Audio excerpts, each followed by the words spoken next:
This is the National Weather Service Office in Fort Worth. The preceding signal was a test of the public warning system for weather radio station KWN31. During potentially dangerous weather situations, specially built receivers can be automatically activated by the signal to warn of the impending hazard. Tests of the signal and receiver's performance are normally conducted by the National Weather Service each Wednesday between 10 a.m. and noon and between 6 to 8 p.m. If there is a threat of severe weather, the test will be postponed to the next available good weather day. Reception of this broadcast, and especially the warning alarm tone, will vary at any given location. This variation, normally more noticeable at greater distances from the transmitter, can occur even though you are using a good quality receiver in good working order.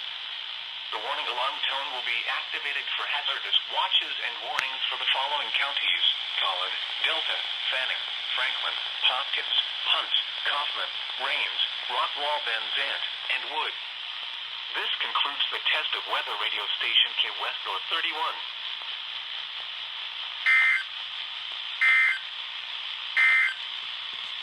The current time